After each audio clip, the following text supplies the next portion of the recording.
Hai semuanya, perkenalkan nama saya Desi Rada Maria Purba.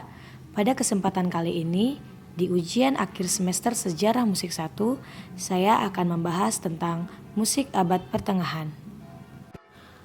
Musik abad pertengahan terjadi pada tahun 375 sampai 1400. Musik abad pertengahan pertama kali digunakan oleh beberapa ahli bahasa Latin baru pada abad ke-15, yaitu pada zaman Renaissance. Mereka berbicara tentang Latinitas Mediaevi, yang berarti bahasa Latin dari zaman tengah. Yang mereka maksudkan di sini itu adalah antara seluruh zaman klasik Latin dan abad 15. Musik abad pertengahan terbagi menjadi 3 waktu. Yang pertama, musik monofon pada zaman Gregorian. Yang kedua, musik duniawi, troubadour dan trouvere atau minnesang. Yang ketiga, musik polifon abad pertengahan. Namun pada kesempatan kali ini, saya akan membahas tentang musik monofon pada zaman Gregorian. Monofon berawal dari kata monos yang berarti tunggal dan poneo berbunyi. Jadi, monofon merupakan suatu jenis musik yang terdiri dari satu suara saja tanpa iringan apapun. Santo Paus Leo IV menggunakan istilah musik Gregorian ini dalam suatu surat yang dituliskannya kepada pemimpin biara. Abbas Horonatus yang menyebutkan Carmen Gregorianum atau nyanyian Gregorian. Nyanyian ini sebenarnya sudah ada sebelum Paus Gregorian meninggal pada tahun 604. Macam-macam tulisan tentang musik Gregorian ini juga harus hati-hati untuk dibaca karena terdapat banyak versi. Seperti karangan Auguste Gevaert, seorang musikolog, komponis, dirijen asal Belgia yang sangat menekankan pengaruh musik Yunani dalam pembentukan lagu Gregorian ini. Selanjutnya kita masuk ke modalitas. Karangan-karangan untuk pertama kali menerangkan tangga nada Gregorian yang disusun oleh beberapa biarawan seperti Hagbard dari biara Santo Aman pada tahun 840 sampai 930. Pengarang ini terkenal karena tulisannya yang berjudul The Harmonica Institution, yang diartikan sebagai tangga nada. Perubahan-perubahan yang terjadi dikarenakan praktek bernyanyi tangga nada yang berbeda dengan metode kebudayaan Yunani klasik zaman dahulu. Yang dimana pada zaman dahulu tangga nada dimulai dari atas ke bawah, sedangkan pada abad pertengahan bernyanyi dimulai dari bawah ke atas. Selanjutnya dikarenakan pengaruh Boethius sehingga abad pertengahan mewarisi banyak kekayaan dari kebudayaan Yunani klasik. Selanjutnya kita masuk ke tetrakord. Seluruh musik Gregorian berdasarkan tetrakord. Tetra sama dengan 4. Terdapat nada D, E, F, dan G. 4 nada ini disusun sebagai 4 tangga nada otentik. 4 nada ini sebagai nada dasar atau finalis atau penutup. Sedangkan 1 kuart di bawahnya terdapat tangga nada plagal. Selanjutnya kita masuk ke nada finalis dan dominan. Nada paling rendah dari tangga nada yang bersangkutan berfungsi sebagai nada finalis. Teori modalitas Gregorian dilengkapi dengan teori tentang nada dominan yang berarti nada yang menguasai seluruh modus. Tiap-tiap modus mempunyai nada dominan yang khusus dan khas. Nada dominan pada modus-modus otentik terletak pada suatu quint di atas nada dasar atau finalis. Pada modus plagal, tepatnya 1 terts di atas nada finalis. Selanjutnya kita masuk ke hexachord. Pada tahun 1050, Guido dari Arezzo menciptakan metode menghafal nada yang diberi nama hexachord. Hexachord merupakan suatu deretan dari 6 nada berturut-turut dengan setengah nada di tengah. Tiap nada diberi 1 suku kata sebagai nama, dimulai dari suku kata ut atau do, re, mi, fa, sol, dan la. Teori irama dalam musik Gregorian. Teori irama dalam musik Gregorian ini terbagi menjadi 4. Yang pertama, perbedaan antara birama dengan irama. Birama selalu menentukan lamanya suatu suku kata, apakah bersifat panjang atau pendek. Sedangkan irama adalah aliran kalimat sastra seperti pada ucapan kalimat dalam deklamasi. Yang kedua adalah perbedaan antara irama perkusi dan irama nyanyi. Irama perkusi mempunyai dinamika yang seolah-olah statis, keras lembutnya sama.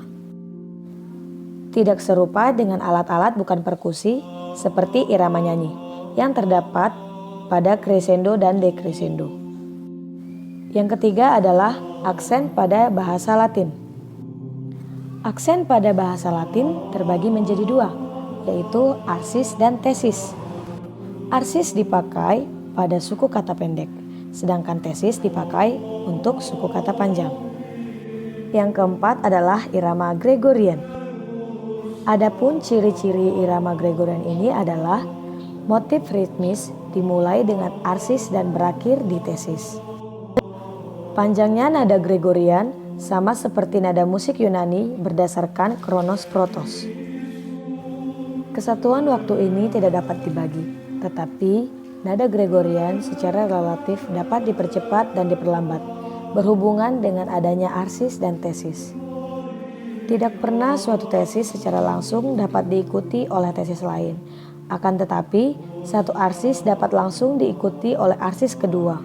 Semua pola irama kecil tetap terikat pada aksen kata, walaupun dipengaruhi oleh ritme musik secara keseluruhan.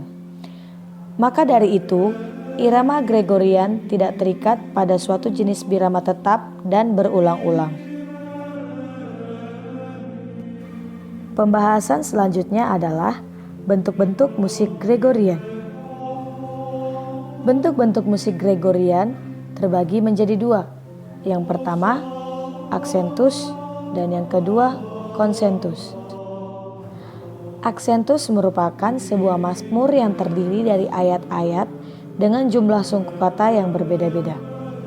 Namun, setiap ayat yang dinyanyikan menurut pola lagu tertentu, yang terdiri dari intium yang terdapat pada awal kalimat, mediatio di tengah-tengah ayat, flexa yang merupakan belokan atau cengkok sebelum mediatio, dan yang terakhir adalah terminatio yang berada pada akhir kalimat. Selanjutnya adalah konsentus. Konsentus meliputi nyanyian Gregorian non-resitatif yang dibedakan gaya silabis dan melismatis.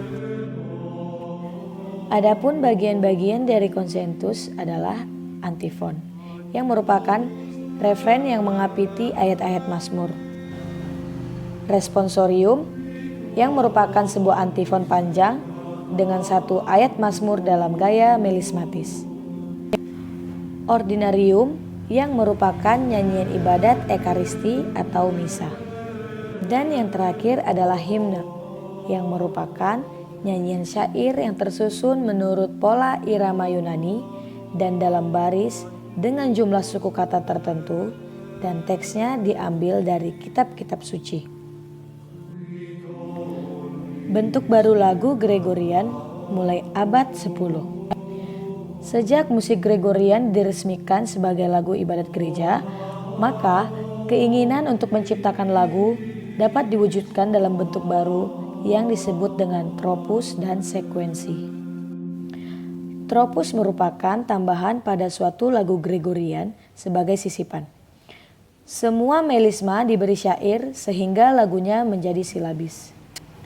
Syair merupakan suatu tafsiran terhadap syair lagu seluruhnya.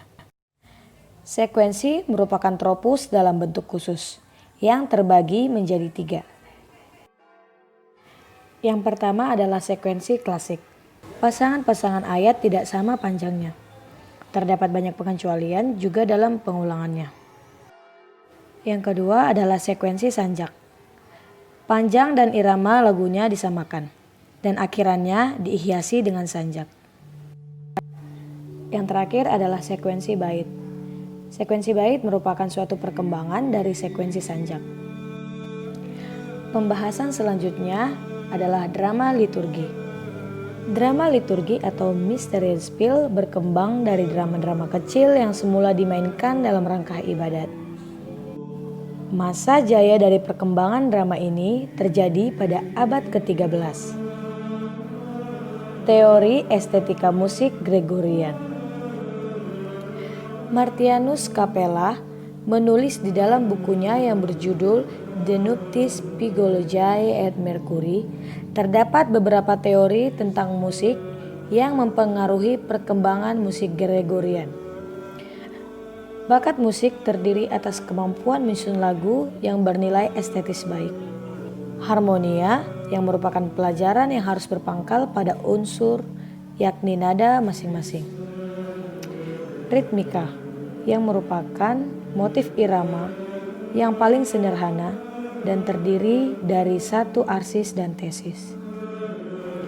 Irama berfungsi sebagai prinsip aktif dan formal yang memberikan bentuk pada nada-nada melodi. Selanjutnya ada Augustinus pada tahun 354 sampai 430. Dalam bukunya yang berjudul De Ordine, ia mengatakan tiap jenis seni suara selalu terdapat aturan tentang lamanya atau tingginya nada masing-masing. Pada buku De Musica, ia menerangkan unsur pokok tiap musik adalah irama dan melodi atau harmonia. Selanjutnya ada Paus Gregorius Agung pada tahun 540 sampai 604. Pengaruh pribadi Paus Gregorius Agung dan terjadinya musik Gregorian harap diterima dengan hati-hati. Dikarenakan beliau memperhatikan secara resmi di bidang liturgi. Paus Gregorius juga ikut menentukan keindahan musik Gregorian, mengingat jiwa musik Gregorian yang mencerminkan suasana ketenangan. Ada dua keistimewaan yang dapat dikembalikan pada pengaruh Paus Gregorius, ialah pada zaman Gregorian, terdapat gaya musik yang bernama neumatis. Kata neumatis dalam bahasa Yunani yang berarti isyarat atau aba-aba. Di Roma, para penyanyi terdiri dari paduan suara pria saja. Sedangkan lagu Gregorian adalah musik monofon. Jadi, bukan untuk paduan suara, melainkan untuk unisono saja. Sekian dari penjelasan saya, kurang lebihnya saya mohon maaf. Saya ucapkan terima kasih.